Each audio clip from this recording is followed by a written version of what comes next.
कल फ्लड में हम लोगों ने कहाँ तक किया था?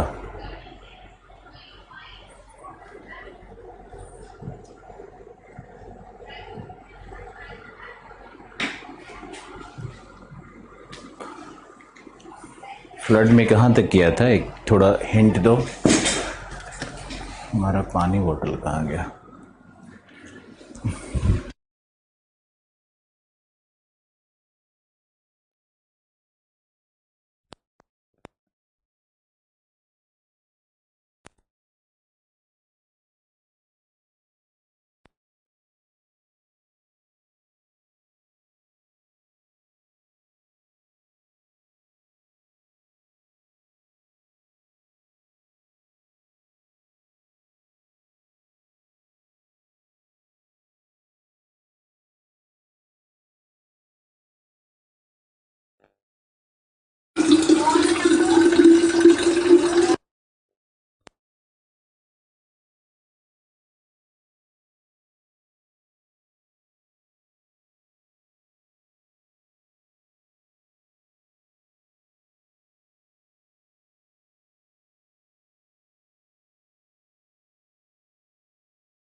Cloud burst.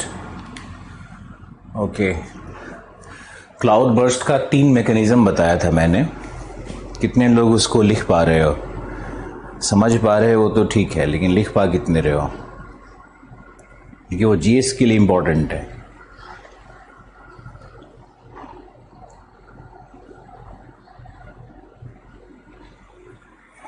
ओके,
लिखो निवारण या निराकरण। या लिखो बाढ़ प्रबंधन, इसी को आप कह सकते हो फ्लड मैनेजमेंट क्या है, बाढ़ प्रबंधन क्या है।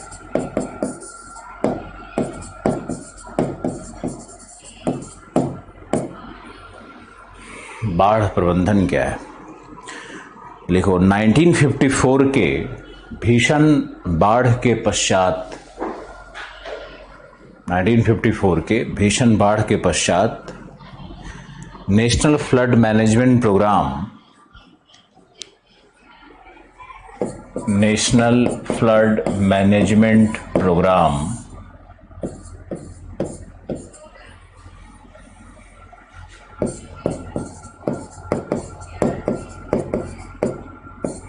के अंतर्गत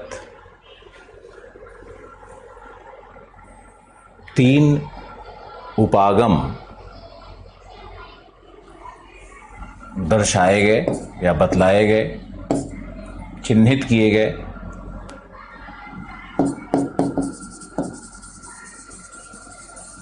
पहला है तात्कालिक उपाय,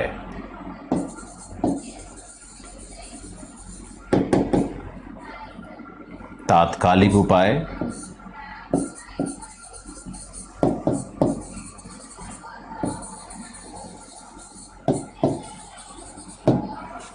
यानी इमीडिएट मेजर्स, तात्कालिक उपाय।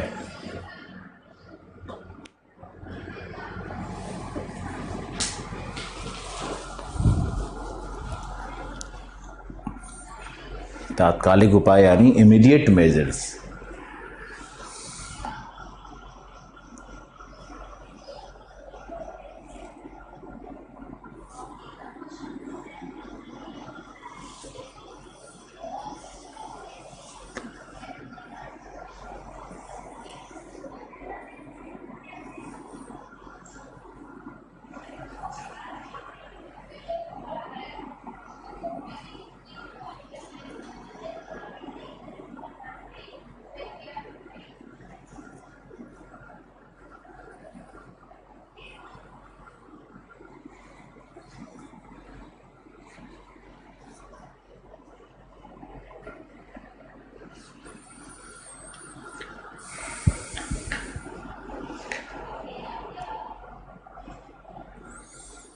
लिखो जिन उपायों को 2 वर्षों के अंतर्गत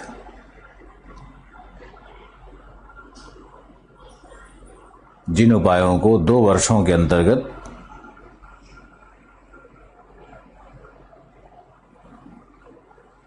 पूर्ण करने का लक्ष्य होता है,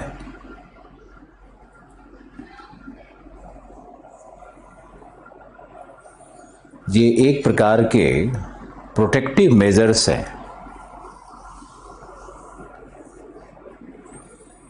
ये एक प्रकार के प्रोटेक्टिव मेजर्स हैं।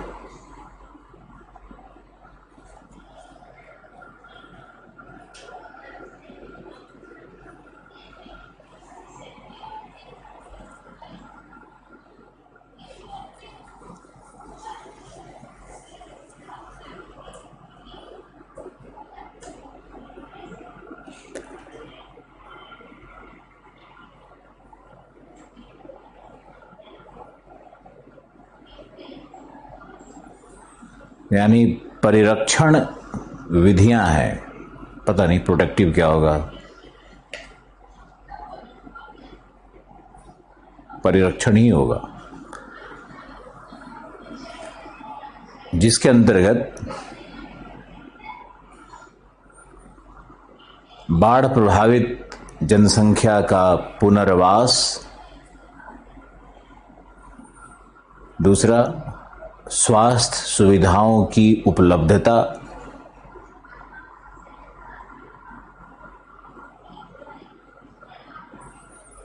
तीसरा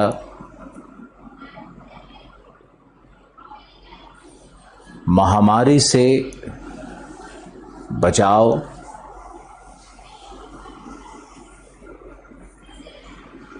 नेक्स्ट मूलभूत आवश्यकताओं से संबंधित अधिसंरचना का पुनर्निर्माण,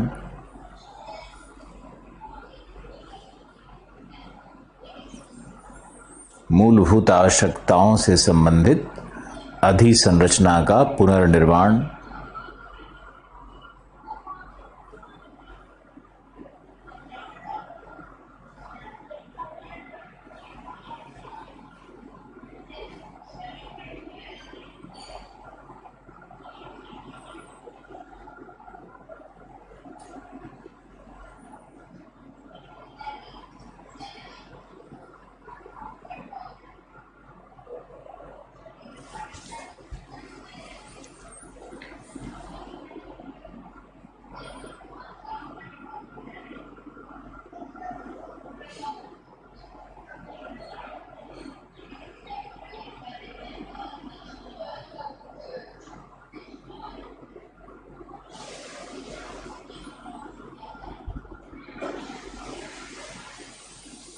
फिर लिखो फूड शेल्टर,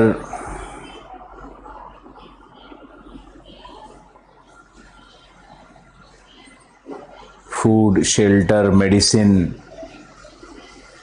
की व्यवस्था, ये सब इमीडिएट मेजर्स में आता है। बिजली, इलेक्ट्रिसिटी सप्लाई, पेयजल की आपूर्ति,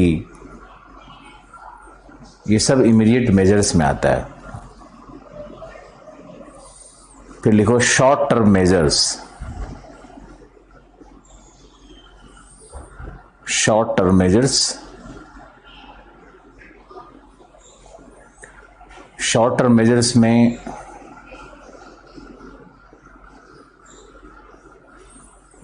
दो से 5 वर्षों के अंतर्गत लिए गए उपाय, किए गए उपाय। देखो इसके अंतर्गत ए,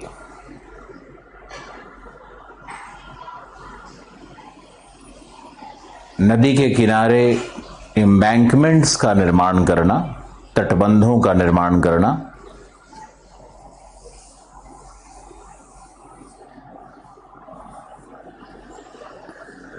फिर लिखो आदिवासी क्षेत्र के पास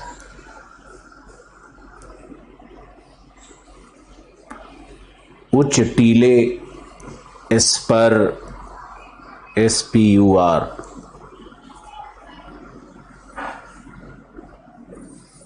इत्यादि का निर्माण करना, जहां ग्रामीण या जहां लोग शेल्टर ले सकें, बाढ़ आने के बाद भाग के उस पर चढ़ जाएं, बैठ जाएं, रह जाएं।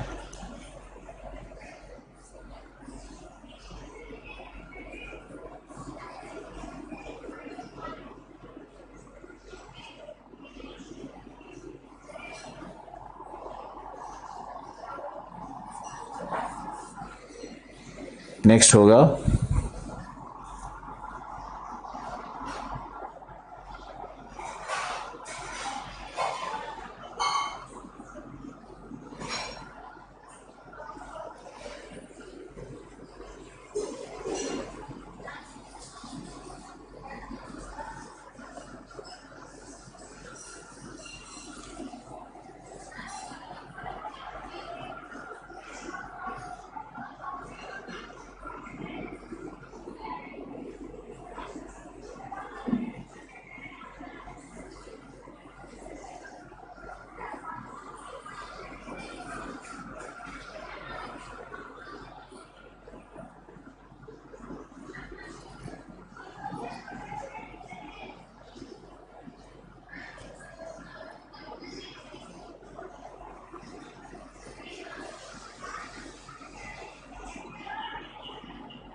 और लिख सकते हो ड्रेनेज इम्प्रूवमेंट, अपवहन तंत्र में सुधारात्मक उपाय कि पानी जल्दी से निकल जाए, नली नालिका, छोटे नहर का निर्माण करना, बाढ़ के नहर का निर्माण करना, ये सब शॉर्ट टर्म मेजर्स में आता है।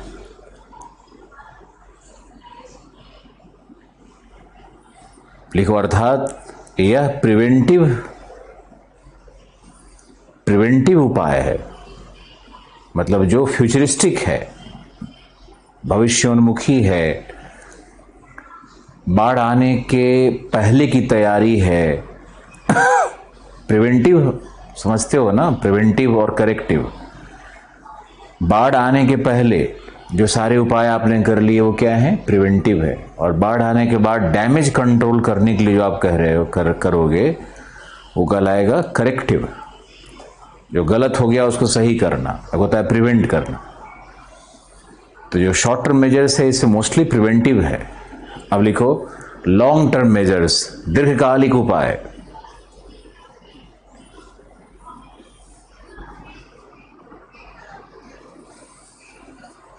देखो 5 वर्ष से 20 वर्ष के बीच बाढ़ नियंत्रण के लिए किए गए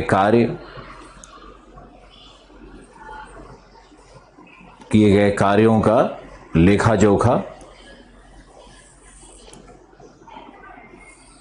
ये भविष्योन्मुखी फ्यूचरिस्टिक उपाय हैं, भविष्योन्मुखी उपाय हैं तथा स्थायी सॉल्यूशन की ओर, स्थायी समाधान की ओर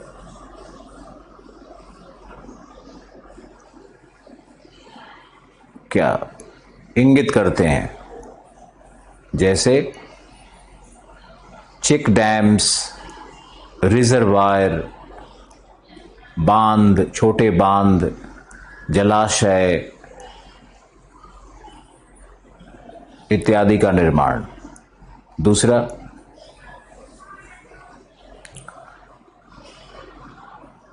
इनंडेशन कैनाल, बाढ़ के जल को प्रवाहित करने वाली नहरें, उसको इनंडेशन कैनाल कहते हैं। तीसरा इंटरलिंकिंग ऑफ रिवर्स, नदियों को जोड़ना, इंटरलिंकिंग ऑफ रिवर्स भी एक होगा।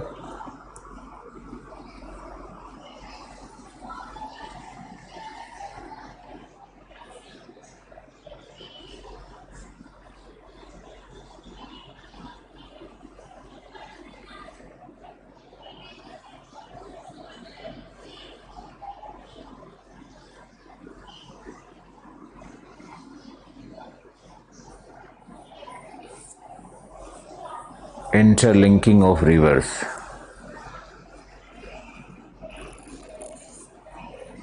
फिर लिखो नेक्स्ट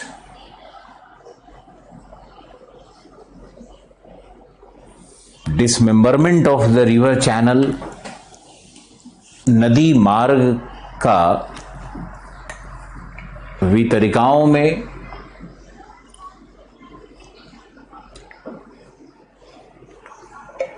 या कई शाखाओं में वितरण।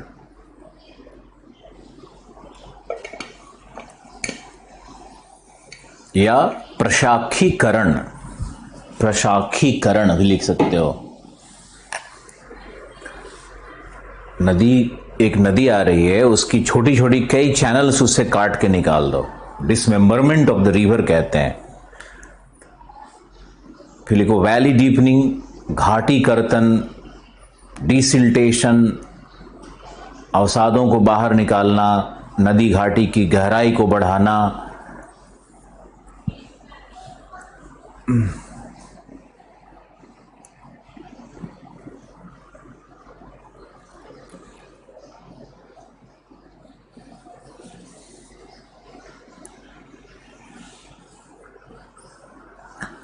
फिर अवेयरनेस एजुकेशन प्रोग्राम बाढ़ को लेकर के। फिर पूर्व घोषणा, बाढ़ के पूर्व घोषणा की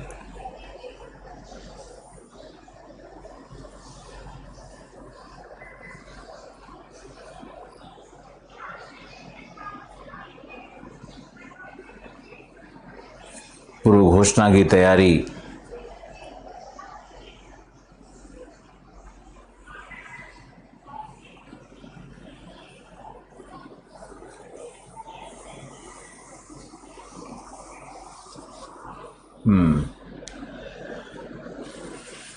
आई प्रोटेक्टर तो चाहिए, आंखें बंद हो जा रही हैं। लोकेश प्रजापत,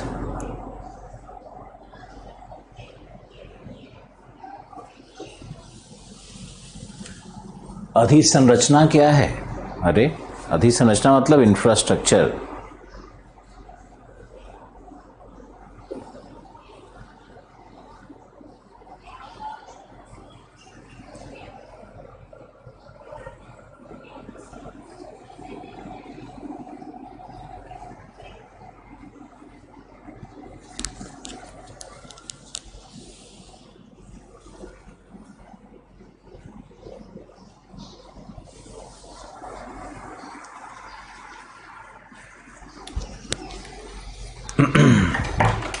अधिसंरचना इंफ्रास्ट्रक्चर।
बिशन कुमार लिख रहे हैं वॉइस नहीं आ रही है। वॉइस तो नहीं आनी थी। अब लिखो फ्लड मैनेजमेंट एनएफएमपी का ये था मेजर्स। अब आपको लिखना है एनडीएमए। एनडीएमए क्या है लिख के भेजिए मुझे। National disaster management. तो लिखिए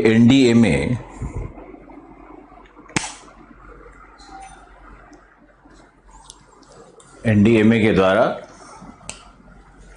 सुझाए गए उपाय।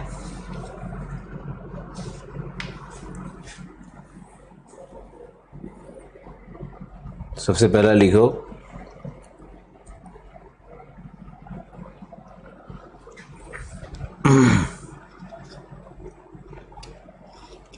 Flood forecasting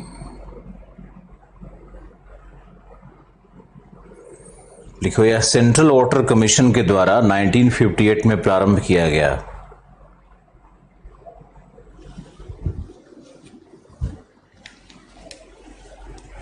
central water commission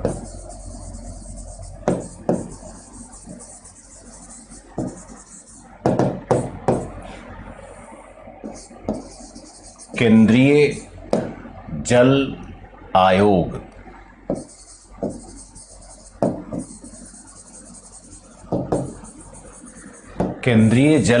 के द्वारा 1958 में प्रारंभ किया गया और इसने 4 उपाय या 4 उपागम, उपाय की जगह उपागम कर दो, 4 उपागम चिन्हित किए हैं। पहला है कलेक्शन ऑफ डेटा, आंकड़ों का संचयन, संग्रहण, आंकड़ों का संग्रहण किससे संबंधित? रेनफॉल से, वर्षा से संबंधित आंकड़ों का या नदी घाटी से, चैनल, स्लोप, सारे आंकड़ों को एक साथ लेना। फिर है आंकड़ों का प्रसंस्करण, प्रोसेसिंग ऑफ डेटा, प्रसंस्करण, ताला पेशा होगा शायद, हाँ, आंकड़ों का प्रसंस्करण। फिर तीसरा में आता है बाढ़ की घोषणा, बाढ़ की घोषणा की जाती है। और चौथे में डिसेमिनेशन ऑफ इंफॉर्मेशन, यानी सूचना का, डिसेमिनेशन यानी सूचना का, उसको जगह जगह फैलाना, प्रसार, सूचना का प्रसार।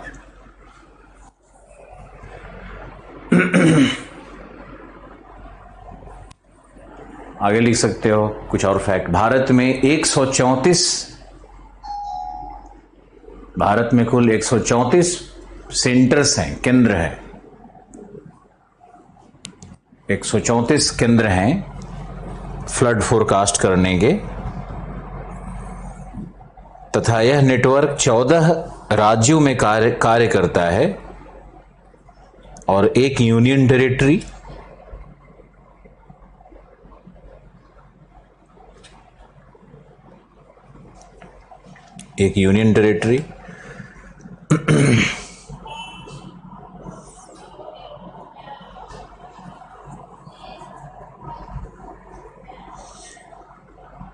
देखो सबसे अधिक गंगा एवं सहायक नदियों पे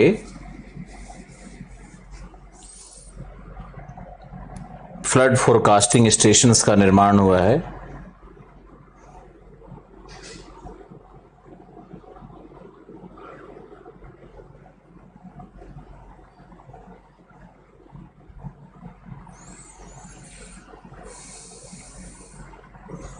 तथा एक्यूरेसी फोरकास्ट का एक्यूरेसी 81 से 98% तक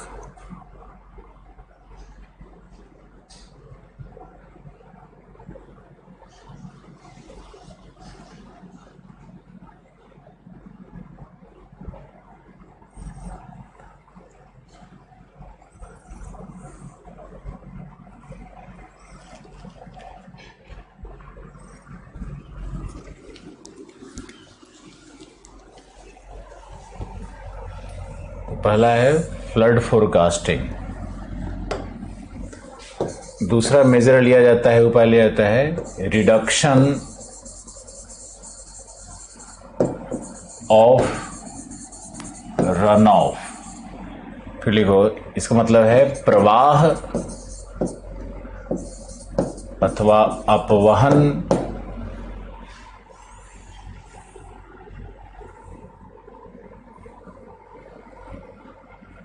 प्रवाह अपवहन नहीं, प्रवाह की गति को मिनिमाइज करना, रिड्यूस करना, कम करना। जो बाढ़ में जल का प्रवाह होता है उसको कैसे कम किया जाए, उससे संबंधित उपाय है ये reduction of run of. Reduction of run of में क्या हो सकता है, तो इसमें लिख सकते हो सबसे तो इंपॉर्टेंट इसमें है बायोलॉजिकल ब्रेक्स बनाना, जैविक अवरोधक, बायोलॉजिकल ब्रेक्स, जैविक अवरोधक बनाना।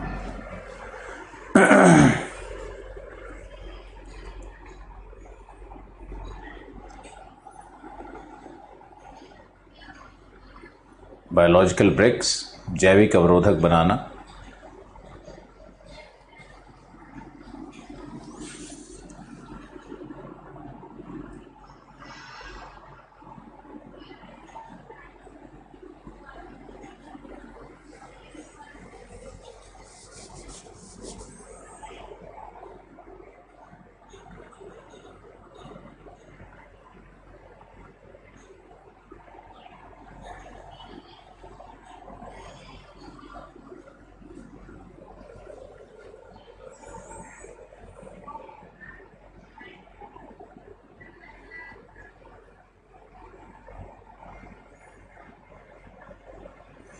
फिर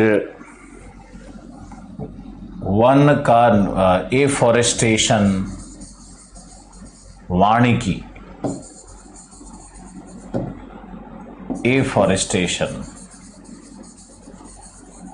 अगर आप वृक्षारोपण करोगे या वानिकी करोगे तो रन ऑफ को रोका जा सकता है। बायोलॉजिकल ब्रेक्स में भी वृक्ष ही लगाए जाते हैं, लेकिन एफॉरेस्टेशन का मतलब हो जाता है जंगल लगाना, वनीकरण,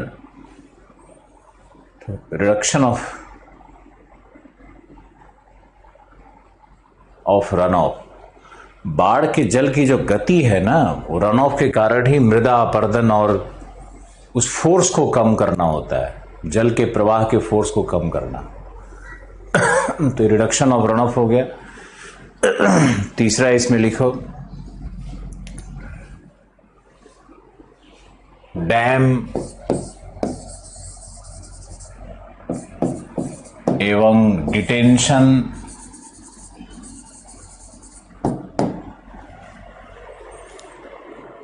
डैम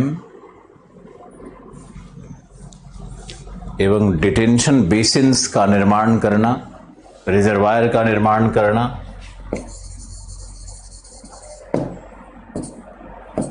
जलाशय, बांध, चेक डैम्स, इनका निर्माण करना बाढ़ से रोकने के लिए। आपके जीएस में भी है ना पेपर 3 में, तो वहां पे पूछ सकता है इन चीजों को।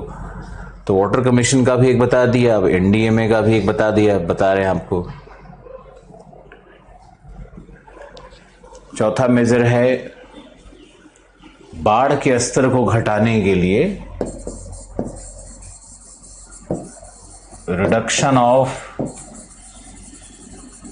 Channel level. लिखो नदी जलमार्ग के स्तर में परिवर्तन करना। समझाते हैं, रिडक्शन ऑफ चैनल लेवल, नदी जलमार्ग के स्तर में परिवर्तन करना।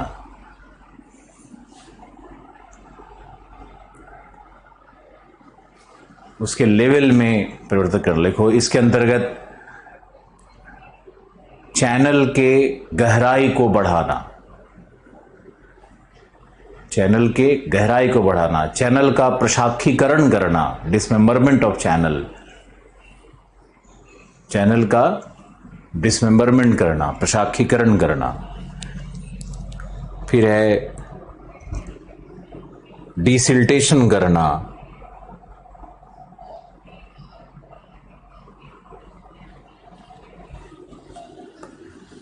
डिसिल्टेशन करना। फिर होता है फ्लड डाइवर्जन करना, फ्लड डाइवर्जन, बाढ़ के पानी को किसी और दिशा में निकाल दो, फ्लड डाइवर्जन, बाढ़ के जल को किसी और दिशा में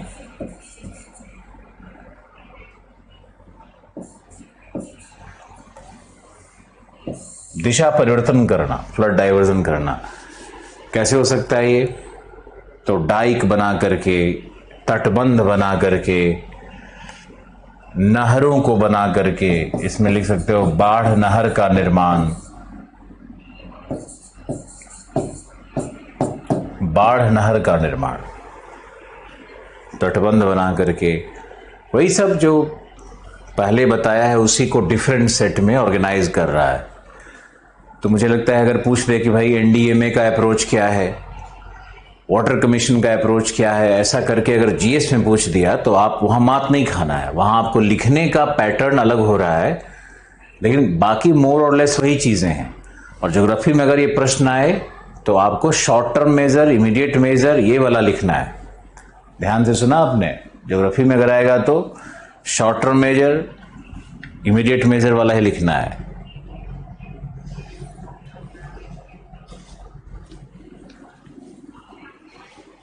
इसके बाद है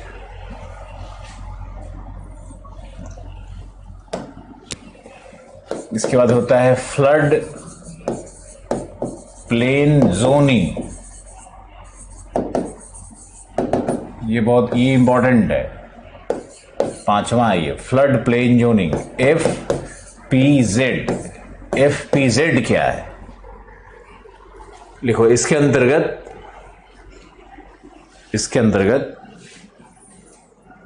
बाढ़ प्रभावित क्षेत्रों में भूमि प्रयोग में परिवर्तन एवं नियोजन किया जाता है। भूमि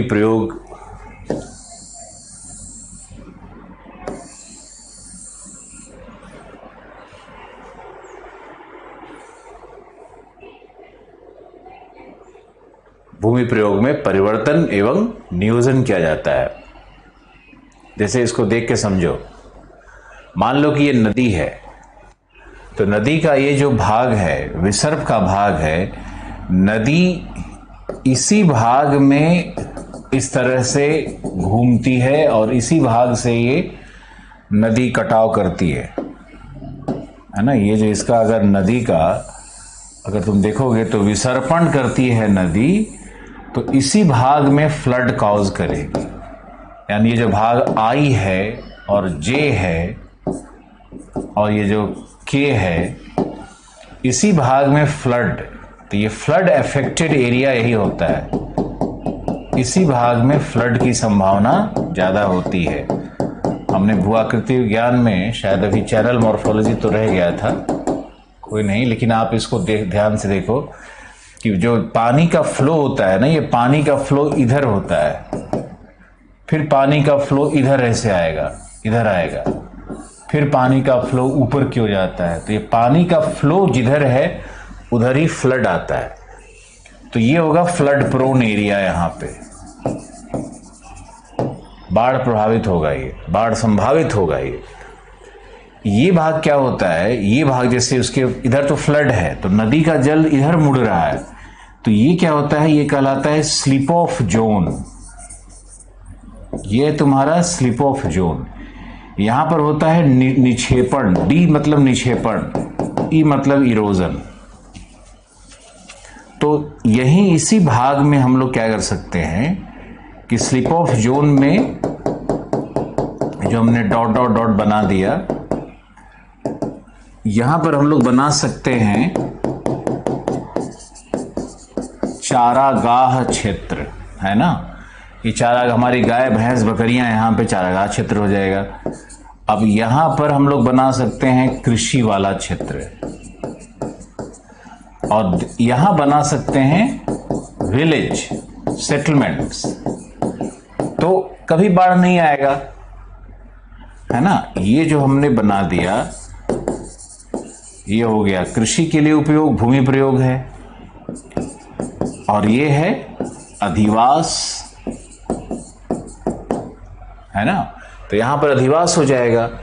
अब ये जो क्षेत्र है यहां पर तुमको, चूंकि बाढ़ प्रभावित है, इसलिए आपको बायोलॉजिकल ब्रिक्स यहीं पे बनाना पड़ेगा। इसका मतलब है कि यही वनीकरण यहां पे करना पड़ेगा।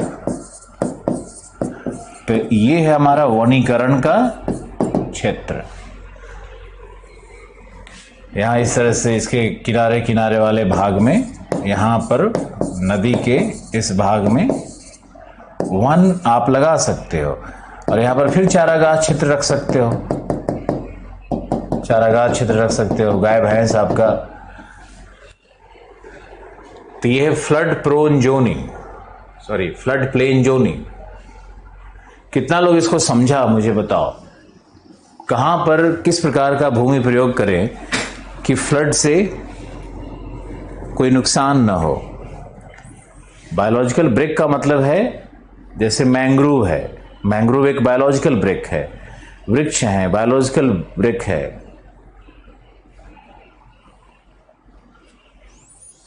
बिशन कुमार,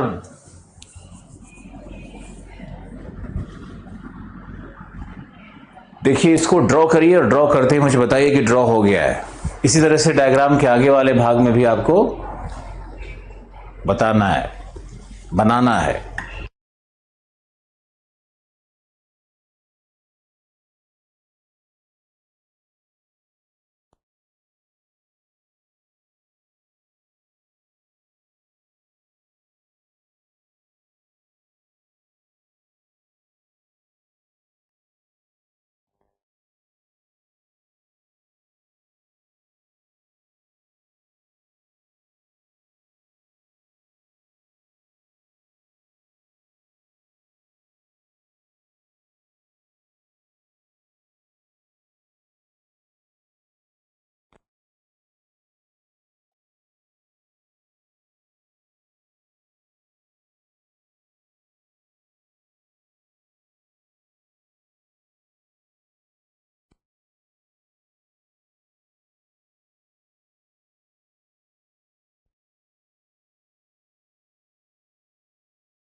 अगला विषय लिखिए भूस्खलन, landslides.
Slip of zone depositional होता है।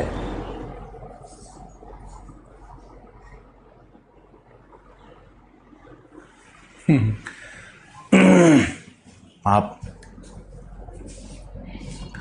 ये जो स्लिप ऑफ जोन है, स्लिप ऑफ जोन डिपोजिशनल होता है, ऊंचा होता है, इस भाग में कटाव होता है। तो इरोजन, नदी का पानी इधर ऐसे घूम रहा है और मिएंडर होता है, तो नदी का चैनल शिफ्टिंग भी इसी दिशा में होता है, वो मिएंडर की तरफ होता है।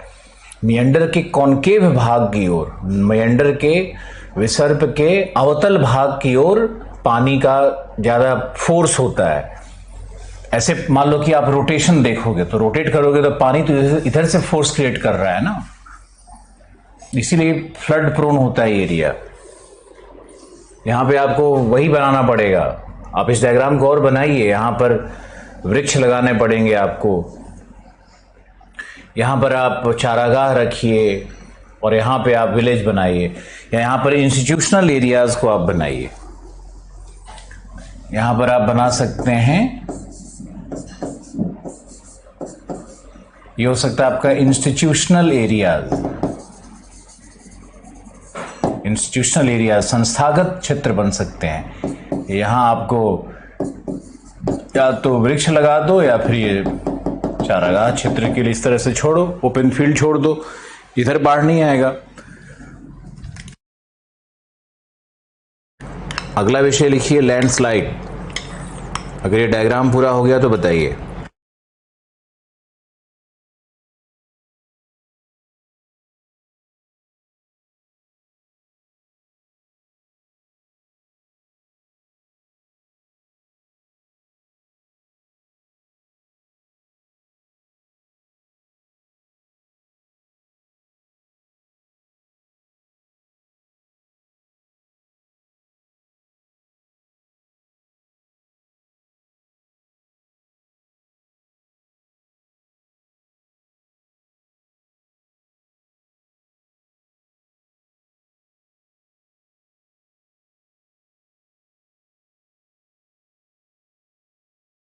अभी तक किसी ने लिखा नहीं। ओके सर, क्वेश्चन तो आया।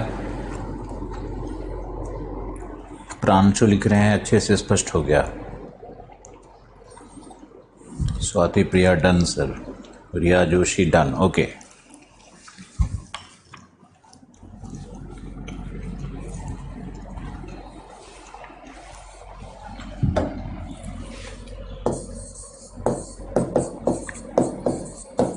भूस्खलन। सबसे पहले तो परिचय, विषय का परिचय, फिर परिभाषा। दो तो हमारा फेवरेट है, ये हम करते ही करते हैं। उसके बाद ढाल, स्वरूप एवं भूस्खलन, इसका विश्लेषण किया जाएगा। फिर होगा भूस्खलन के प्रकार। फिर होगा, भूस्खलन भी तो कई प्रकार का होता है ना, के प्रकार एवं मास वेस्टिंग। मास वेस्टिंग का द्रव्यमान क्षय, हिंदी में द्रव्यमान क्षय से इसकी तुलना। फिर होगा भूस्खलन के कारक। कारक इसके कौन कौन से हैं। फिर भूस्खलन से प्रभावित प्रदेश। फिर भूस्खलन की गहनता एवं विनाश। और फिर है क्या उपाय, प्रोटेक्शन, परिरक्षण, संरक्षण, जो भी क्या क्या होता है, एवं उपाय। तो ये हमारा स्ट्रक्चर होगा जिसमें हम लोग भूस्खलन को पढ़ेंगे।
भूस्खलन पे लिखो।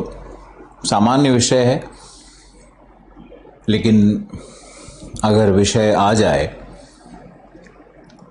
तो उस प्रश्न के डिमांड को समझना बहुत जरूरी होता है कि भूस्खलन तो आप समझते हो, लेकिन भूस्खलन की साइंटिफिक परिभाषा क्या है, किन वैज्ञानिक शब्दों का प्रयोग करना आवश्यक होगा। ये तो सब जानता है कि मिट्टी का टूट करके पहाड़ से नीचे गिरना, लेकिन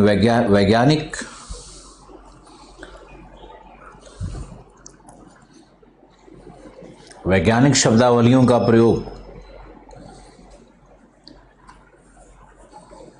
अभी आवाज आ रही है? क्या हो गया आवाज को?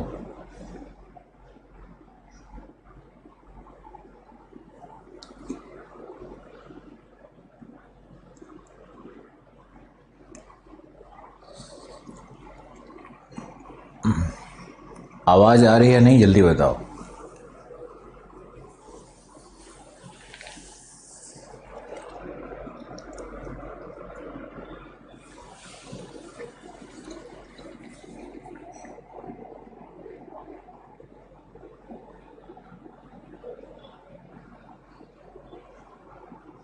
जल्दी कंफर्म करो आवाज आ रही है नहीं। यहां तो सब सिस्टम ठीक है।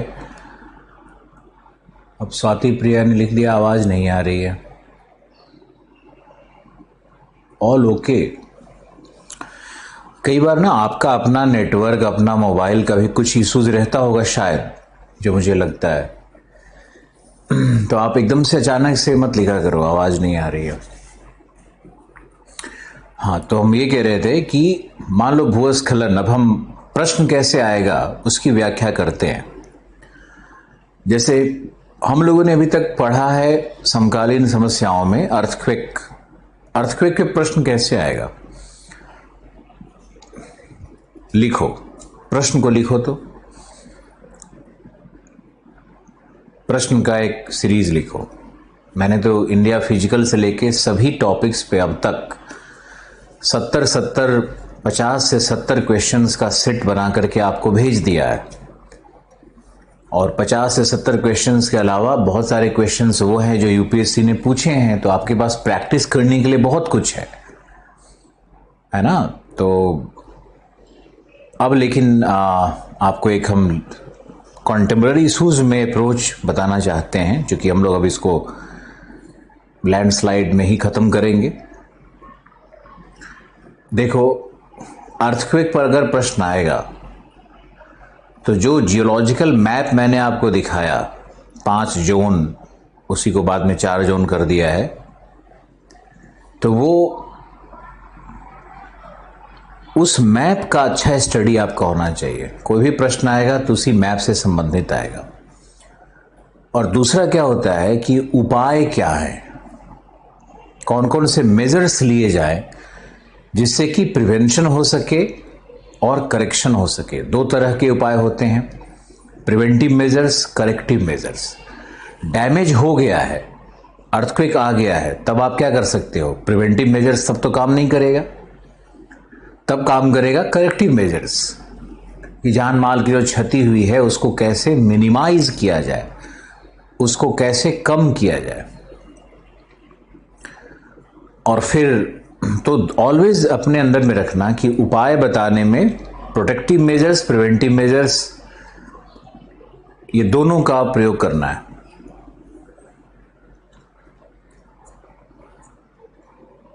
भूकंप से बाहर निकलो, बाढ़, सूखा, बहुत डिटेल से करवाया आपका, बहुत ही डिटेल्ड है, बहुत सारे मैप्स हैं। अब देखो बुद्धिमान स्टूडेंट कौन है? वही है जो सूखा में बताए गए वार्षिक वर्षन के विविधता मैप का प्रयोग बाढ़ में भी कर दे। बताया तो मैंने सूखा में है, लेकिन यह भी तो बताया कि बाढ़ और सूखा मॉनसून रेनफॉल के ही दो एक्सट्रीम्स हैं, दो एंड हैं, दो किनारे हैं, दो छोर हैं। बाढ़ अतिशय वर्षा, सूखा लघु वर्षा। तो मॉनसून के रेनफॉल का जो वेरिएशंस है उसी में ना। फिर मैंने कई बार बताया कि जो 100+ वाला जोन है, रेनफॉल वाला जोन है, वो बाढ़ प्रभावित है, लिखवाया था पहले भी।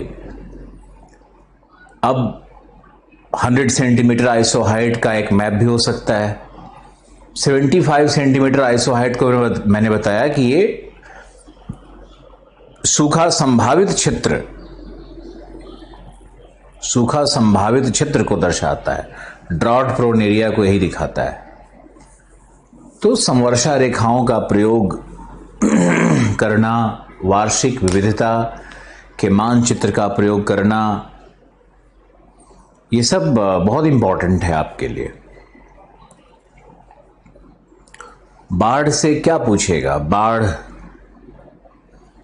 का जो जिस मैप में मैंने प्रादेशिक स्वरूप दिखाया था, जिसको मैंने बांटा zone A1, A2, A3, B1, B2 और उसके कॉजेज को भी बताया, तो ये आपको याद रखना है, ये बहुत इंपॉर्टेंट है। अब इसी तरह से भूस्खलन में आइए और भूस्खलन में लिखिए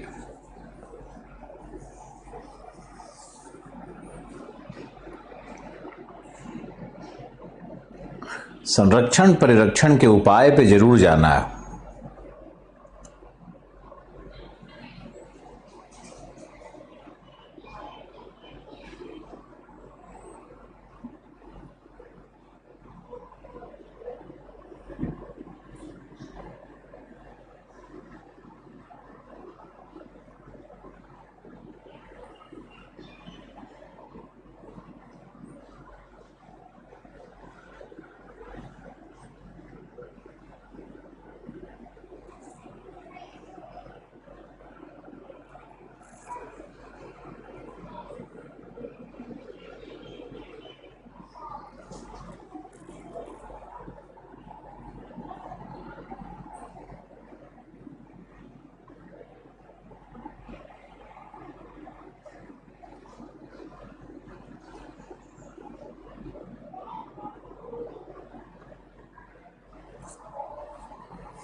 देखो भूस्खलन, भूस्खलन से तात्पर्य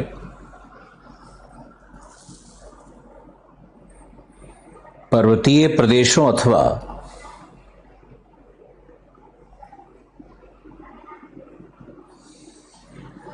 उच्च भूमि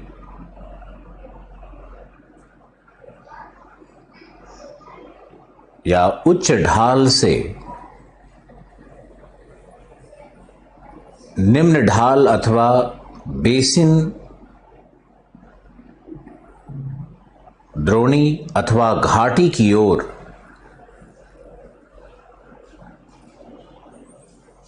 भूद्रव्यमान का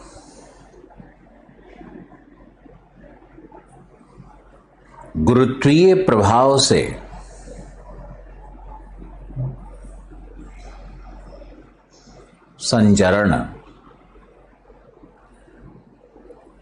संचरण देखो, यह एक आकस्मिक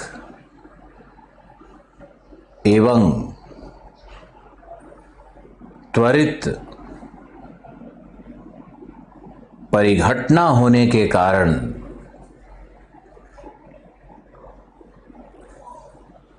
प्राकृतिक आपदा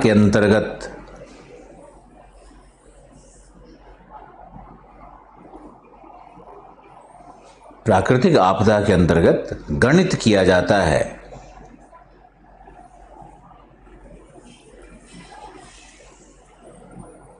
प्राकृतिक आपदा के अंतर्गत गणित किया जाता है। Next paragraph. भूस्खलन एक प्रकार का द्रव्यमान क्षय है।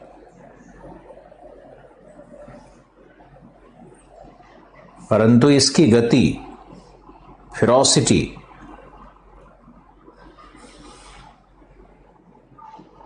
फॉल वेलोसिटी यानी पतन गति,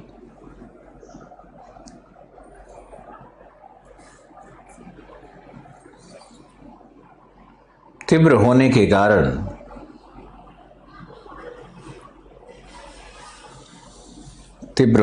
कारण यह विध्वंस उत्पन्न करता है।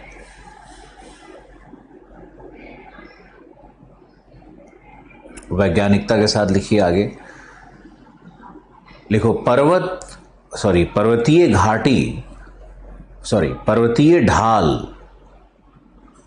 पर्वतीय ढाल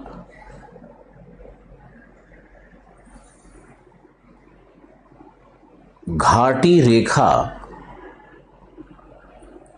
अथवा थॉलवेग, घबराना मत, थॉलवेग THALWEG, सबसे जो घाटी की गहरी रेखा होती है उसको थॉलवेग कहते हैं। तो ब्रैकेट में लिख दो, घाटी की गहनतम रेखा।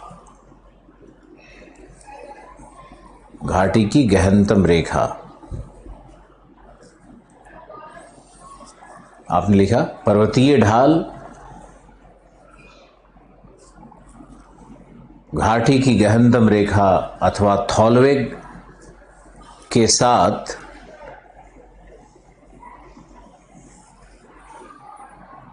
यांत्रिकीय साम्यावस्था में रहती है।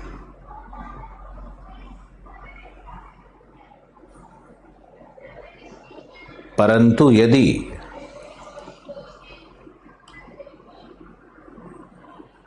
ढाल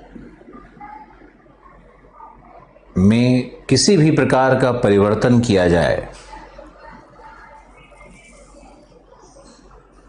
तब द्रव्यमान क्षय की प्रक्रिया प्रारंभ हो जाती है। क्योंकि उस क्षेत्र का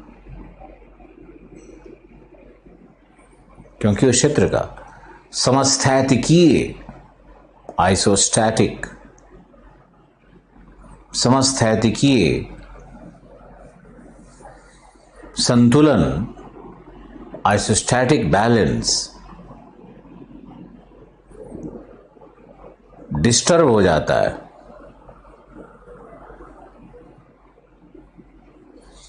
डिस्टर्ब यानी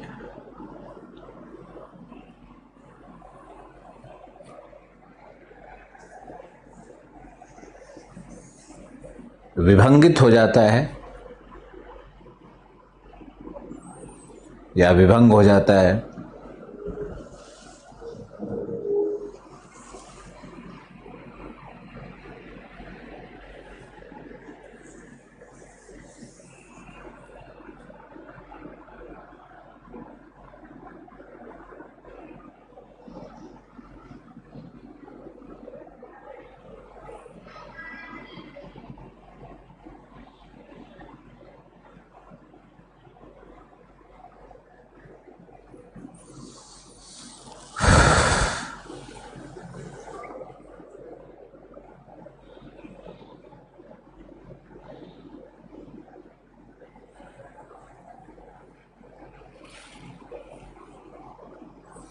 अब लिखो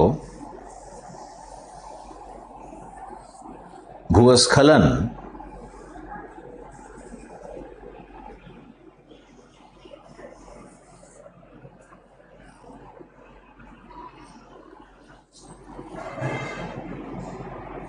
एक प्राकृतिक परिघटना है, परंतु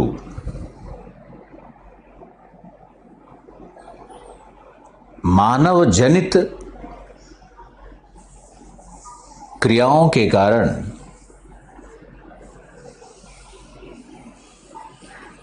मानव जनित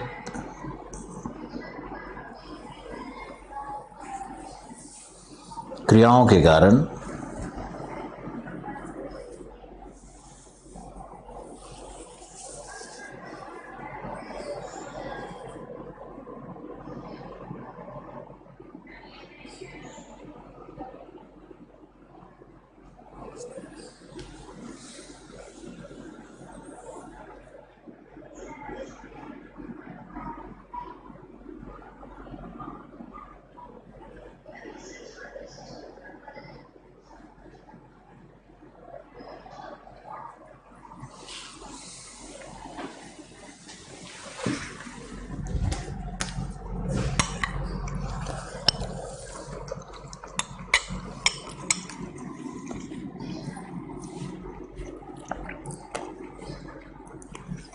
जिसमें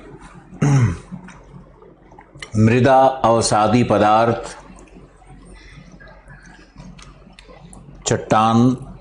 चट्टानों के टुकड़े इत्यादि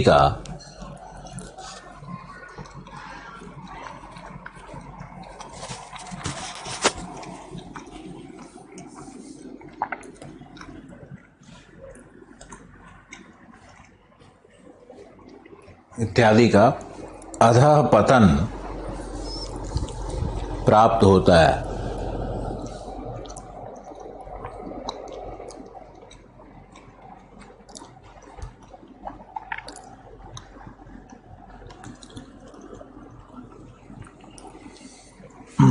लेटेस्ट बैच में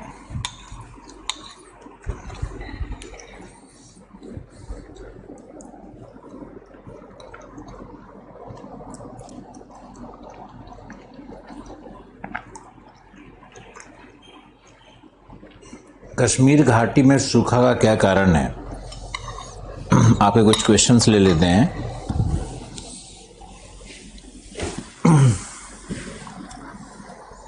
कश्मीर घाटी में 90 to 100 सेंटीमीटर रेनफॉल है और कहीं भी अगर 75% मौसमी रेनफॉल कम हो गया तो वहां पे सूखा हो जाएगा।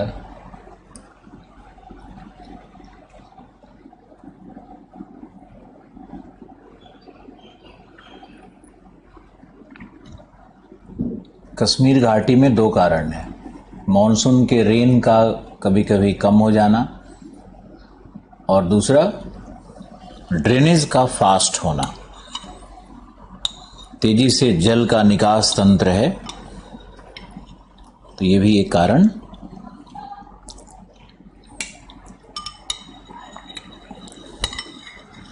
वहां मिलेगा।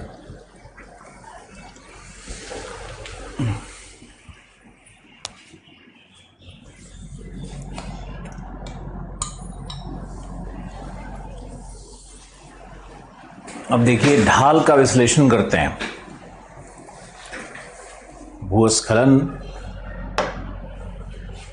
में समस्थैतिकी क्या है, इन शब्दों का प्रयोग किया मैंने, उसको समझाया भी जाएगा। ऐसा नहीं है कि सिर्फ लिखवा रहे हैं आपको। अब देखो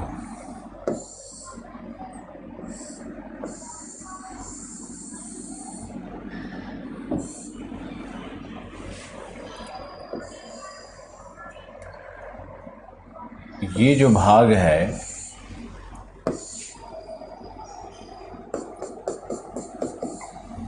ये है जोन ए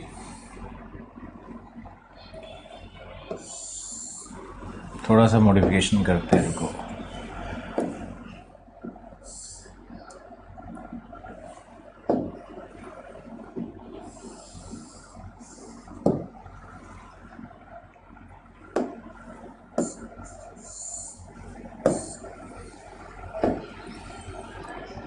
फिर ये होगा भाग बी,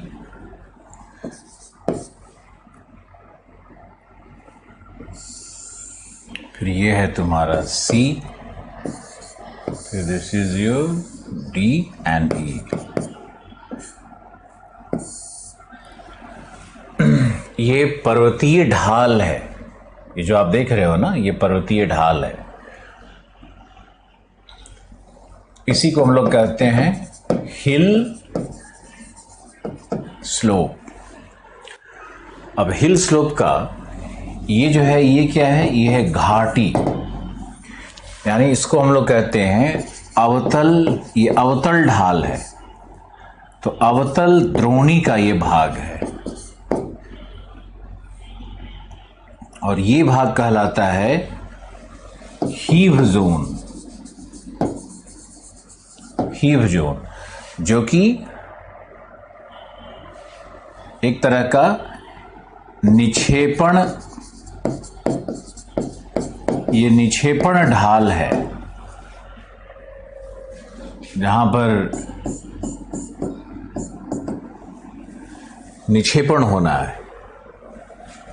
इसको कहते हैं टो, ये टो जोन है।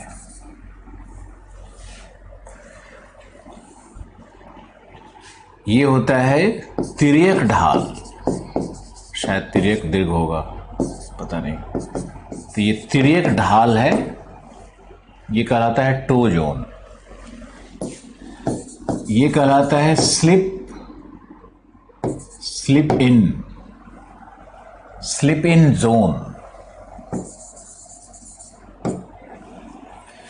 और ये जो होता है, ये स्कार्प होता है, कगार नुमा संरचना होता है। ये उत्तल ढाल होता है। तो इस डायग्राम को आप बनाओ।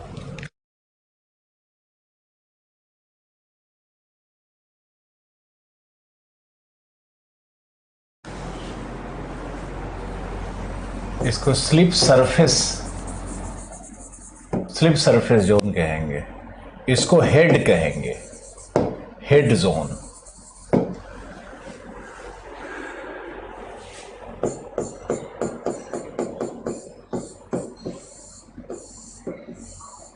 उत्तल ढाल है ये। इस डायग्राम को पहले बनाइए, बनाते ही मुझे सूचना दीजिए।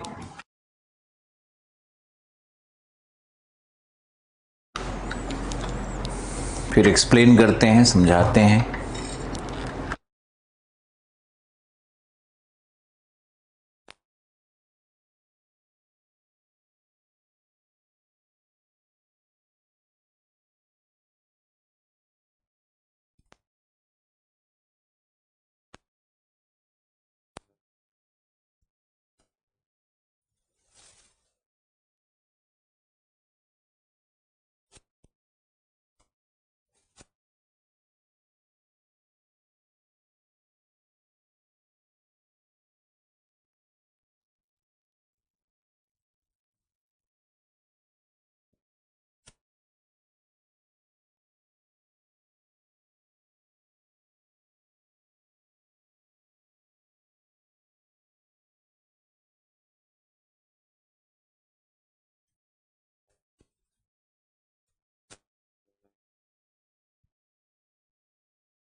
Okay done.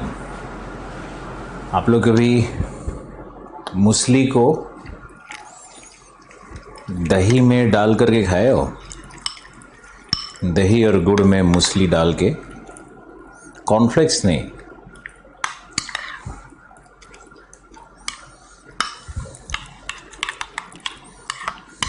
फिर उसमें थोड़ा सा गुड़,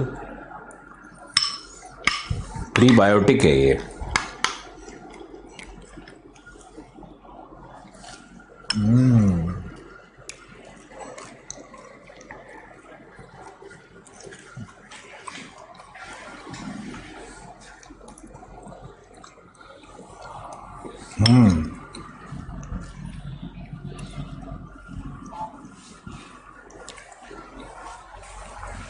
अब देखो,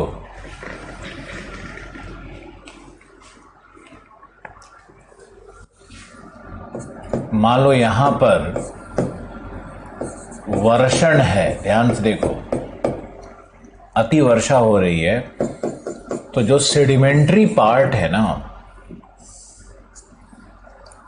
जो अवसादी पार्ट है, ये क्या हो जाएगा? जल संतृप्त हो जाएगा। ये जल संतृप्त हो जाता है और जल संतृप्त होकर के इस भाग में होने लगेगा मृदा सर्पण। इस जोन में होता है सॉइल क्रीप, मृदा सर्पण होता है।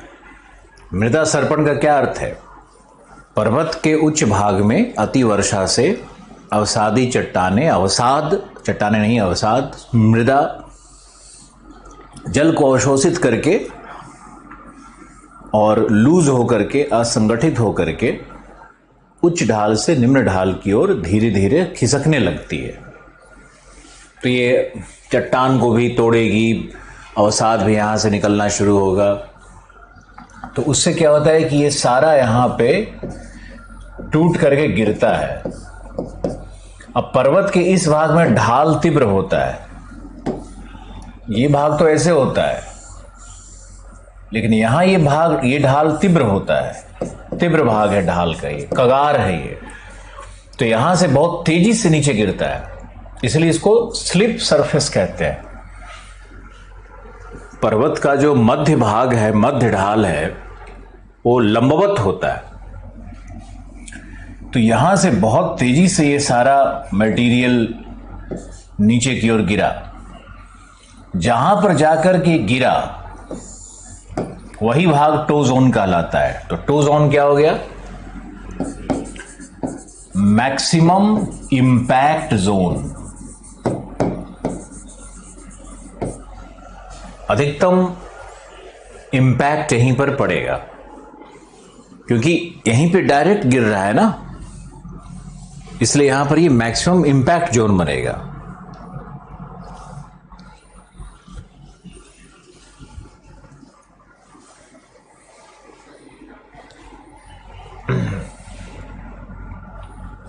यहां पर क्या होगा? यहां पर होगा हाईएस्ट फॉल वेलोसिटी, उच्चतम पतन गति। उच्चतम पतन गति यहीं पे प्राप्त होता है। और टो जोन में मैक्सिमम इंपैक्ट, यहां पे आकर के ये सब बूम बूम गिर रहा है, यहां बाउंस कर रहा है, फिर गिर रहा है, फिर ये इधर स्लिप कर रहा है। अब यहां पर जाकर के ये क्या होता है कि यहां जमा, हीव जोन क्या है? ये है जमाव क्षेत्र, ये है जमाव क्षेत्र। लेकिन यहां क्या होगा? अधिकतम विनाश, ये अधिकतम विनाश होगा। यहां पर रिस्क एलिमेंट हाईएस्ट है। ऐसा क्यों होता है हम बताते हैं। ऐसा इसलिए होता है क्योंकि हीव जोन में ही जनरली मानव अधिवास प्राप्त होते हैं, अधिवसित क्षेत्र होता है ये। मानव जो है वो पर्वतीय क्षेत्र में घाटी, जो नदी घाटी है उसके ऊपर जो पर्वत का ऊंचाई बढ़ने लगता है वहीं पर सबसे ज्यादा अपना सेटलमेंट बनाता है। क्योंकि ये सब भाग तो इतना ऊपर तो रह नहीं सकता है, और कुछ विलेजेस ऊपर में बनने लगते हैं समय के साथ, लेकिन सबसे अधिक पॉपुलेशन यहीं पे रहता है। तो हीव जोन में जहां आकर के सारा मलबा को जमा होना है, वहीं पर विनाश सबसे ज्यादा होता है। विनाश का अर्थ होता है कि जहां मानव रहेगा वहीं विनाश होगा ना। पत्थर गिरा जाके नो मैन्स लैंड में पत्थर गिर गया तो विनाश क्या है? जीरो।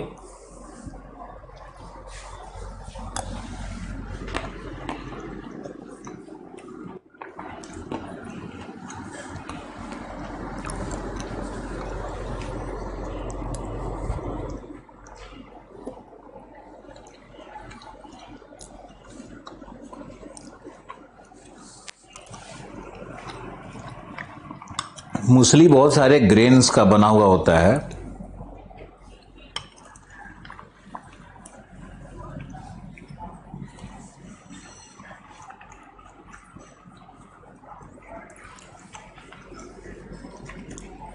अब बताओ, आप में से कितने लोग इसका वर्णन कर पाओगे?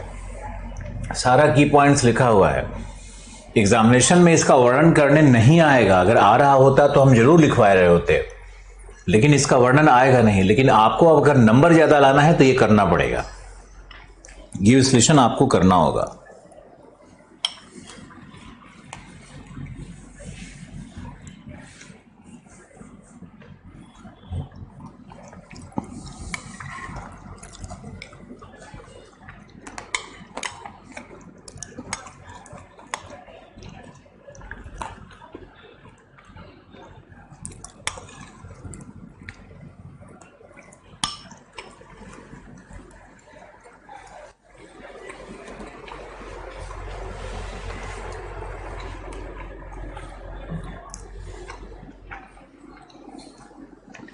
देखो, जब आप अकेले रहते हो तो आप सभी तो अकेले ही रहते हो कहीं ना कहीं, तो बिना समय खत्म हुए पढ़ते पढ़ते 5 मिनट में कैसे फूड बन जाए, ये तो सीखना पड़ेगा। तभी समय मिलेगा आपको जिंदगी में।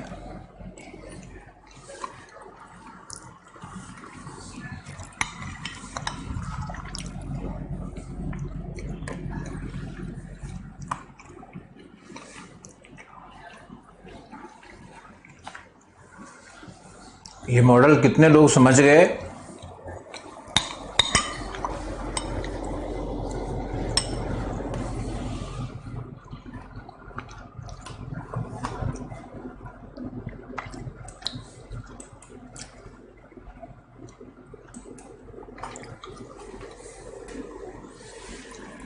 टो जोन रिपीट कर दीजिए सर। टो जोन वह क्षेत्र है जहां पर भूस्खलन के भूपदार्थ मैक्सिमम प्रभाव के साथ गिरते हैं,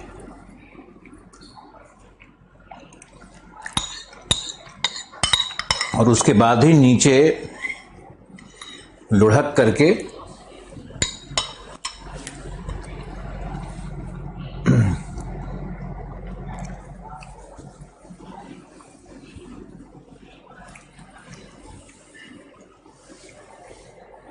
हीव जोन में आते हैं। अब देखो, आप कहोगे हमसे कि हीव जोन का हिंदी बताइए सर, तो मैंने निक्षेपण, अब हीव जोन का कोई हिंदी तो है नहीं, मुझे तो कहीं मिला नहीं। हिंदी की किताबों को कोई मतलब है नहीं।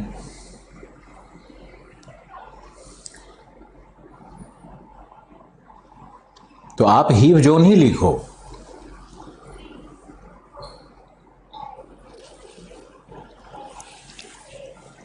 एक और मैंने पिछली बार भी बताया था, अभी बता रहे हैं आपको, कि अंग्रेजी के शब्दों को प्रयोग करने में कोई हिचक नहीं होनी चाहिए। यह सुप्रीम कोर्ट ऑफ इंडिया का आदेश भी है। अब आपके हिंदी माध्यम के सीनियर्स, आपके हिंदी माध्यम के टीचर क्या बता रहे हैं और आप क्यों सुन रहे हो, ये समझ में नहीं आता है। क्या आप लोगों को मालूम है कि आप ऑप्शनल का पेपर हिंदी में लिख सकते हो और जीएस का पेपर इंग्लिश में लिख सकते हो? ऐसा भी कर सकते हो। निबंध इंग्लिश में लिख सकते हो, ऑप्शनल को इंग्लिश में लिख दो और निबंध को हिंदी में लिख दो। क्या प्रॉब्लम है? आप इंग्लिश मीडियम ले लो और इंटरव्यू में हिंदी में बोल दो। ये सब कुछ लीगल है, वैधानिक है, लेकिन इस बात का ज्ञान छात्रों के बीच में नहीं है। और या है भी तो शायद वो डरते हैं, क्योंकि उनको डराने के लिए उनके सीनियर, उनके आसपास के लोग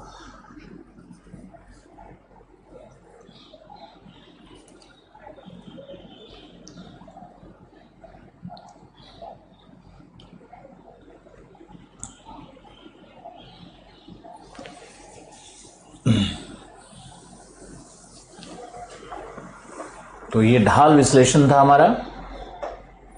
अब ढाल विश्लेषण के बाद है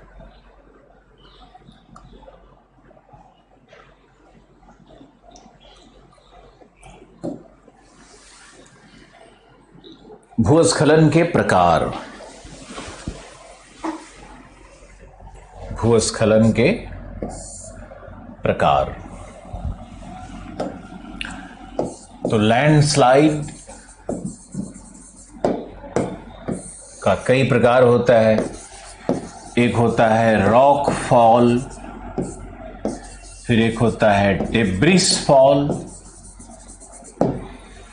रॉक फॉल में बड़ा चट्टान, डेब्रिस फॉल में अवसाद, यही तो अंतर है। फिर एक होता है ये सॉइल क्रीप, भी एक प्रकार का वही है। मड फ्लो, सोलिफ्लक्शन,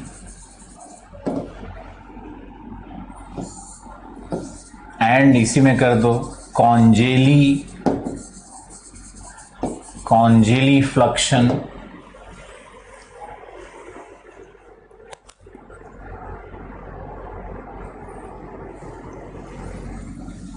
इसी का एक प्रकार है एवलांस,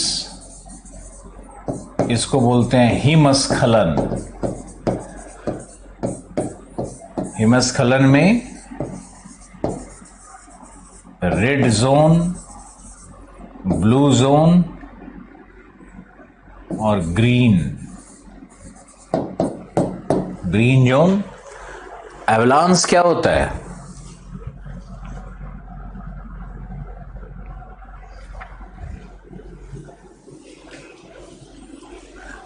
ग्रीन नहीं होता है, येलो होता है ये।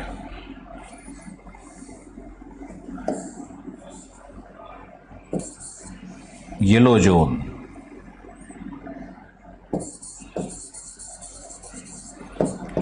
येलो जोन का मतलब है जहां पर हिमस्खलन कभी कभी हो, ऑकेजनली हो, उसको येलो जोन बोलते हैं। रेड जोन का मतलब है रिकरेंट, बारंबार, अधिकतम विनाश।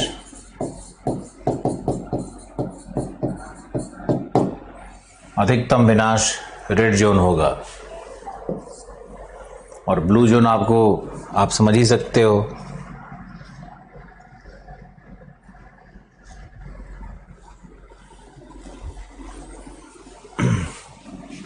रेड जोन में जो फोर्स होता है that is greater than 3 ton per square metre. 3 ton per square metre से अधिक फोर्स रहता है बर्फ के गिरने का। और ब्लू जोन में इन दोनों के बीच का ये दशा है, मध्य। तो यहां पर फोर्स रहता है, गिरने का फोर्स रहता है लेस देन 3 टन्स पर स्क्वायर मीटर। ये समझो हम जीएस के लिए पढ़ा रहे हैं तुमको। ज्योग्राफी में जो आएगा वो हम आगे बताएंगे। अभी ऑप्शनल में जो आएगा वो हम अलग बताएंगे। रॉक फॉल क्या है? चट्टानों का गिरना। डिब्रिस फॉल क्या है? अवसादों का गिरना। सॉयल क्रीप क्या है? अभी बताया था, अति वर्षा से मृदा सैचुरेटेड होकर के, संतृप्त होकर के नीचे बहती है। मड फ्लो क्या है? ये मैंने बताया था, फ्लैश फ्लड के बाद मड फ्लो आता है। पानी जो बहते रहती है बादलों के फटने के बाद, वो जो जल है वो अवसादों को अपने में समेट करके और मड का फ्लो बना देती है। सोलिफ्लक्शन, ये पेरीग्लेशियल, परी हिमालयी क्षेत्र में, या मृदा, वह मृदा, परमाफ्रॉस्ट मृदा, वह मृदा जिसका तापमान फ्रीजिंग पॉइंट से कम हो, यानी 0 डिग्री से कम तापमान वाली मृदा जब गर्म होती है तो मृदा भी पिघल के नीचे आने लगती है, गिरने लगती है। तो ये टेम्परेचर से इसका रिलेशनशिप है। सॉयल क्रीप का वर्षा जल से संबंध है, इसका टेम्परेचर से रिलेशनशिप है। हिमस्खलन का मतलब होता है इसमें हिम के साथ साथ भू पदार्थ भी गिरेंगे। ऐसा नहीं कि सिर्फ हिम ही रहता है, एवलांस से दोनों रहता है। और एवलांस जहां पे प्रभावित करता है उस क्षेत्र को red zone, blue zone, yellow zone 3 भाग में बांटते हैं। जहां सीधे गिरता है धम, सबसे ज्यादा इंपैक्ट जहां पे होता है, तो इंपैक्ट यानी जिस फोर्स से वो गिरा, तो फोर्स अगर 3 टन प्रति वर्ग मीटर का है तो उस क्षेत्र को हम लोग रेड जोन कह देते हैं।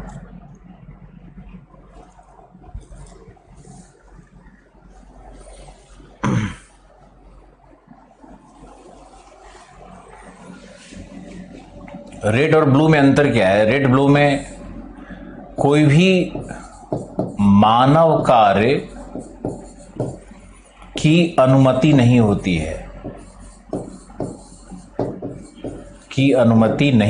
है, लेकिन ब्लू जोन में अनुमति है। यहां पे आर्मी, ब्लू जोन में आर्मी रहती है एवलांस वाले भाग में। मान लो कि ये इस तरह से पर्वत, यहां से ये बर्फ नीचे की ओर गिरा, तो गिरा सबसे पहले कहां गिरा? इस भाग पे गिरा ना, तो यही हो जाता है तुम्हारा रेड जोन। और रेड जोन के इधर और इधर, ज्यादातर इधर, यही तुम्हारा हो जाएगा ब्लू जोन। और इधर नीचे आओगे तो बन जाएगा येलो जोन। इस तरह से होता है, ये एवलांस है।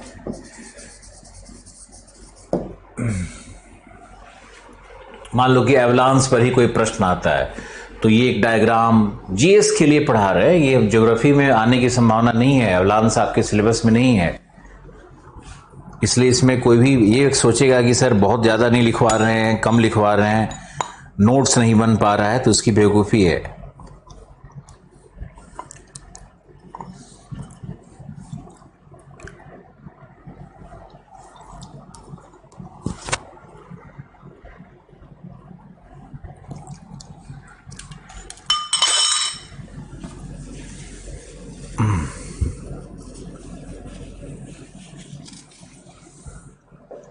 ओके, हो गया होगा, आशा है कि आपने इसको बना लिया होगा।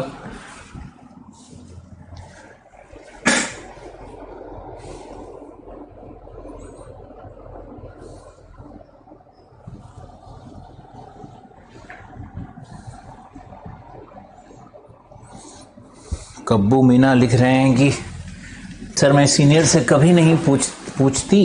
अच्छा, आप लड़की हो? कभी नहीं पूछती क्योंकि मुझे आप पर ट्रस्ट है। हम कहते हैं आप हम पे क्यों ट्रस्ट कर रहे हो? हम भी झूठे हो सकते हैं। आप लोग यूपीएससी के गाइडलाइंस को क्यों नहीं देखते हो? आप लोग गजेटियर हो क्यों नहीं देखते हो?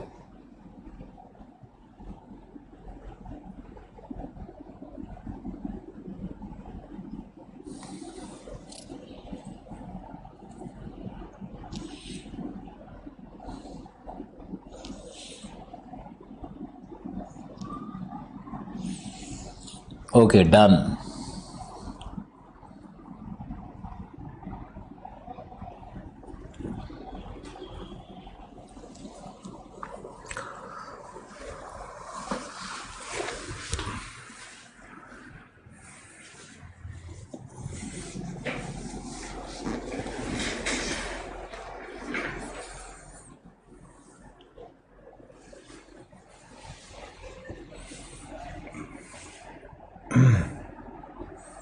तो ये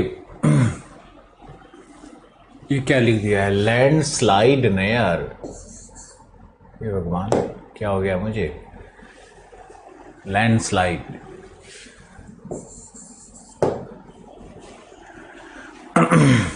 ओके डन, ग्रेट। अब आपको इसमें देखना है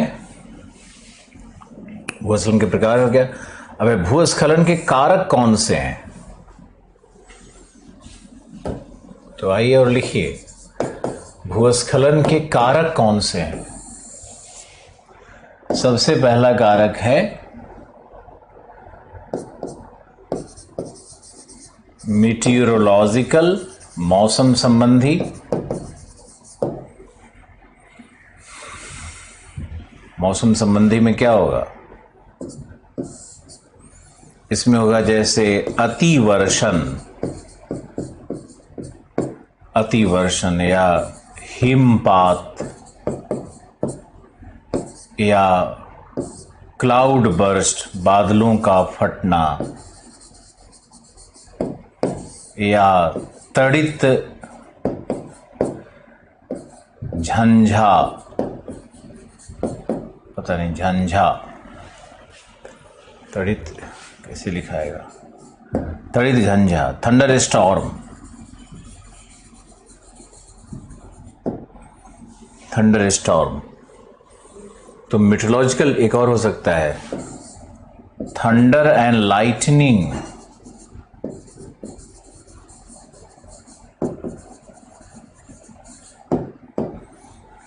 थंडर एंड लाइटनिंग, अतिवर्षण, हिमपात, cloud burst, thunder storm, thunder and lightning.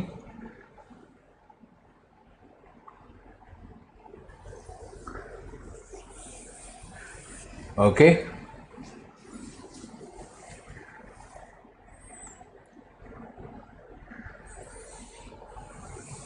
इसके बाद आइए और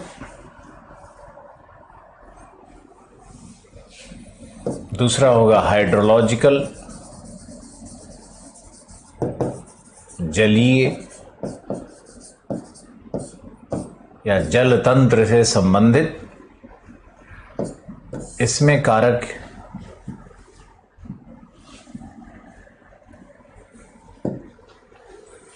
क्या क्या होगा, इसमें कारक होगा भौम जल, भौम जल स्तर क्या है, ये एक इंपॉर्टेंट कारक है। फिर है उत्सृत, उत्सृत यानी आर्टेशियन, आर्टेशियन प्रेशर, उत्सृत दाब। आर्टेशियन प्रेशर क्या होता है, आर्टेशियन प्रेशर आपने सुना होगा, पाताल तोड़ कुआं, नीचे से ऊपर की तरफ पानी का फोर्स काम करता है। हाइड्रोलिक प्रेशर नीचे से ऊपर की तरफ होता है और जमीन तोड़ करके पानी ऊपर फेंकता है। तो उसके कारण भी अगर पर्वतीय क्षेत्र में इस तरह का कुछ बनेगा, कैसे बनता है वो आप देख सकते हो। मान लो ये इस तरह से चोटी बनी हुई है, यहां वर्षा हो रही है, यहां वर्षा हो रही है, ये सब वर्षा हो रही है यहां पर। अब पानी अंदर परकोलेट करके इस भाग में इस तरह से आया, लेकिन यहां पर क्या है कि यहां पर है हार्ड रॉक, मान लो इस पूरे भाग में डाइक मिल गया या कठोर चट्टान मिल गया, इस पूरे भाग में ये कठोर चट्टान का क्षेत्र हो गया। तो अब ये जो वर्षा का जल अंदर आ रहा है, ये यहां पर क्या करेगा, ये यहां पर तोड़ेगा, ये आर्टेशियन प्रेशर बनाएगा यहां पे। तो भौम जल स्तर, फिर है धाराएं यानी स्ट्रीम्स, छोटी छोटी जो धाराएं पर्वत के ऊपर में बनने लगती हैं बरसात में, वो भी एक बहुत बड़ा कारण होता है, वो हाइड्रोलिक कॉज है।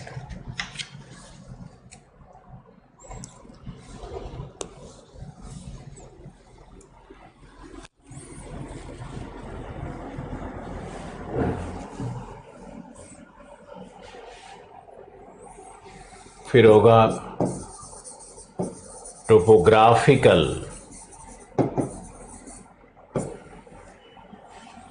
टोपोग्राफिकल का मतलब होगा संरचना एवं स्थलाकृतिक कारक। इसमें देखा जाएगा कि भाई भूविवर्तनिक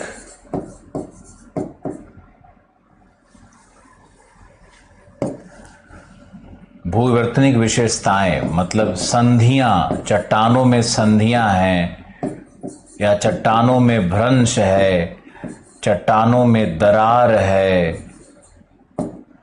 किस तरह का विशेषता है। भूविवर्तनिक विशेषता का मतलब हुआ कि चट्टानों में संधियां, भ्रंश, दरार इस तरह का है। दूसरा है चट्टानों का संगठन क्या है। संगठन का मतलब हुआ बना किससे है। अगर वो अवसादी है तो निश्चित रूप से ज्यादा भूस्खलन होने की संभावना है। फिर देखा जाएगा कि भाई ढाल कैसा है। ढाल तो ढाल तीव्र है। ढाल दो प्रकार का हो सकता है, एड्रेट, यूबैक। पहले क्लास में पढ़ाते हैं हम इसको। जो सूर्य की तरफ है ढाल, सूर्य उन्मुख और सूर्य विपरीत, दो तरह का ढाल हो सकता है। तो जो ढाल सूर्य के सामने होगा उस ढाल में अधिक भूस्खलन की संभावना होगी। ध्यान से सुनते रहो और नोट भी करते रहो। जो ढाल सूर्य के सामने होगा वहां पर अधिक संभावना है भूस्खलन की। तो ये हो गया टोपोग्राफिकल।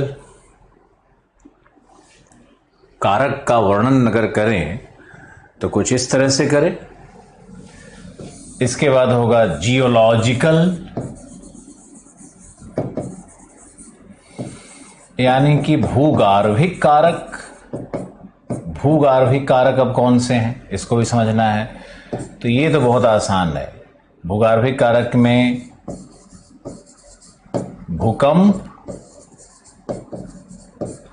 ज्वालामुखी आपको पता ही है, और तीसरा विवर्तनिक शक्तियां, जैसे प्लेट मूवमेंट्स, प्लेटों की गति, तो विवर्तनिक शक्तियां। तो जियोलॉजिकल कारण भी हो सकता है।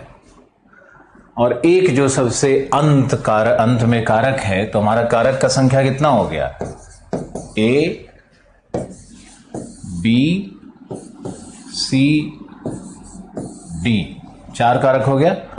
पांचवां कारक हम ले लेते हैं मानव जनित।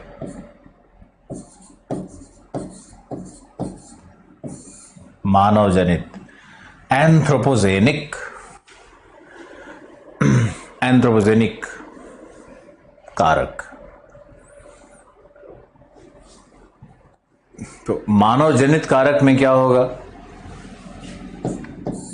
बड़ा आसान है ये तो। पहला है निर्वनीकरण, नहीं, निर्वनीकरण।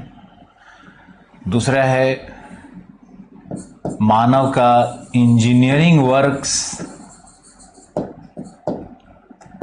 तीसरा है मानव के द्वारा ढाल परिवर्तन।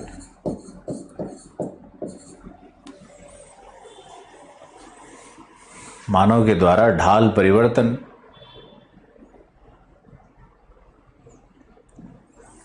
रोड बनाना, डैम बनाना। इंजीनियरिंग वर्क्स में तो बहुत कुछ लिख सकते हो ना, डैम बनाना, रोड बनाना, पर्वतों का ड्रिलिंग करना, टनल बनाना, केव बनाना, सब लिखो। निर्वनीकरण, ढाल परिवर्तन, ये सब मानव जनित कारक हैं। और हो सकता है उत्खनन, लिख लो उत्खनन।